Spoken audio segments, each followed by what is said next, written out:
Incredible, and 2 lengths behind them last of all is Block and Tackle. Not sure if the public address system's working right here at the moment, but with 450 left to go, Cramden on the inside with a slender lead from Scalpel, the favourite, called upon by Mitchell, followed by Diamond Princess. My Lane is down on the inside. In the middle is then I Am Incredible, and last is Block and Tackle. Now Scalpel looms up to Cramden, 200 left to travel. Mitchell makes his move. Scalpel reaches the lead from Cramden. My Lane are looking to work around their heels, just being held a little tight. He's hard at work on Scalpel. I Am Incredible coming now, but Scalpel's too good. Scalpel beat I Am Incredible and Cramden. My Lane in the middle has run fourth, and they were followed by Block and Tackle, dropping out 4 lengths behind them. The tail end, Diamond Princess.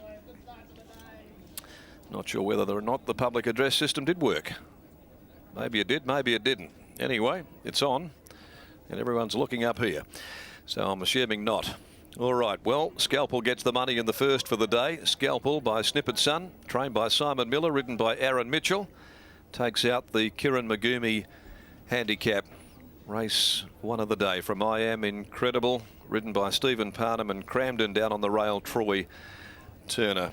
We had issues here with this system. I'm not sure whether or not we are going over the public address. I fancy that we're not.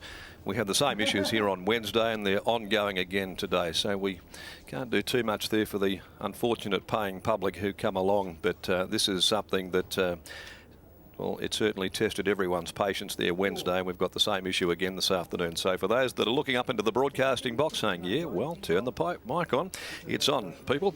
Can't do much more than that. You know, they put a man on the moon in 69, I think, for memory, and we can't get the public address system going here today. Patience, let me tell you, it's highly overrated. 3/4 of a length by a neck margins, and the time has yet to be posted. So we'll push on regardless, and see if they can't get this sorted out much before the day gets into it. Right, race 2, number 3, UMI, is the scratching out of the next. It's 7 Ms. Lecky to be Take the Stand and Disruptive with Watch at 4th best. 7-6-4 from 2 in the next on the card at 12:35.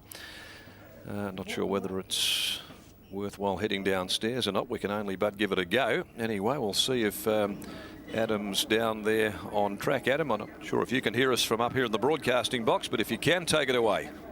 Yeah, I've got you loud and clear, Darren, in my earpiece. A great call, even though some people were unlucky not to hear it, but they did get to see Scalpel with another dominant performance. And Kyle, we spoke about it going into the race. I think a lot of people still like this horse, but with G-Boss coming out, it just meant you were going to find that position a lot easier today.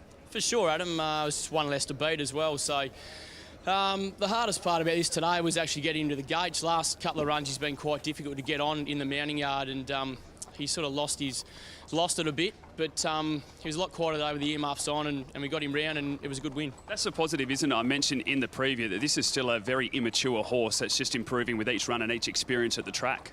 For sure, he's still a big baby. It's only his 3rd start. He had a bit of a problem as a baby, so he's taken a lot of time. He's a big, excuse me, big gross horse, but it's good to put another win on the board today anyway. All 3 races have been over the 1,000 metres, but you think this guy can get a little bit further ground as he does mature and settle? Possibly. He's as I said just before, he's quite hot. So I'm pretty sure the boss will keep him around the 1,000, maybe 1,200 for now, but maybe down the track he might get a bit further, but at the moment we're happy around this trip. There's not much difference between the apprentice and the senior, is there? Just keeps winning. Well, no, I mean, he was riding like a senior his last 12 months probably anyway, so he gets on with this horse. He rides him every day, and as I said prior, he's quite difficult to ride, so it's a good result for both. What can we expect in the next race? You've got the 2-year-old gelding by Star Witness Take the Stand. The recent trial looked very impressive.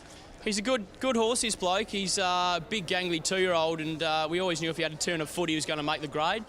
Obviously, Fred's horse would be hard to beat, but we're quietly confident he'll run a pretty good race. Well done, mate, and best of luck in the next. Thanks, Adam. There's Kyle Nowland. We will grab Aaron Mitchell as he does weigh in. And Aaron, I tell you what, mate, the winners just keep coming.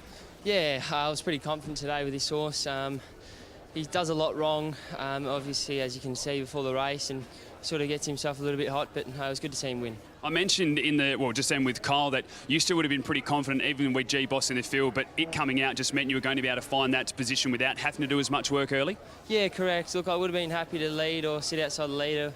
Wouldn't have really mattered. He's got a fair bit of speed, and today. It was good to see him sit off one and just get him to learn and relax a little bit. We saw I'm Incredible coming you late. Did your guy still have a little bit left underneath you? Yeah, he did. I think he just sort of idled a little bit to the post, which was good. So he's still got a little bit in store. Well done, mate. You still got some nice rides to go. Congratulations on the win. Thanks, Adam. There's Aaron Mitchell. He continues to dominate here in the West at the moment with another victory on Scalpel, taking out race number 1 over the 1,000 metres.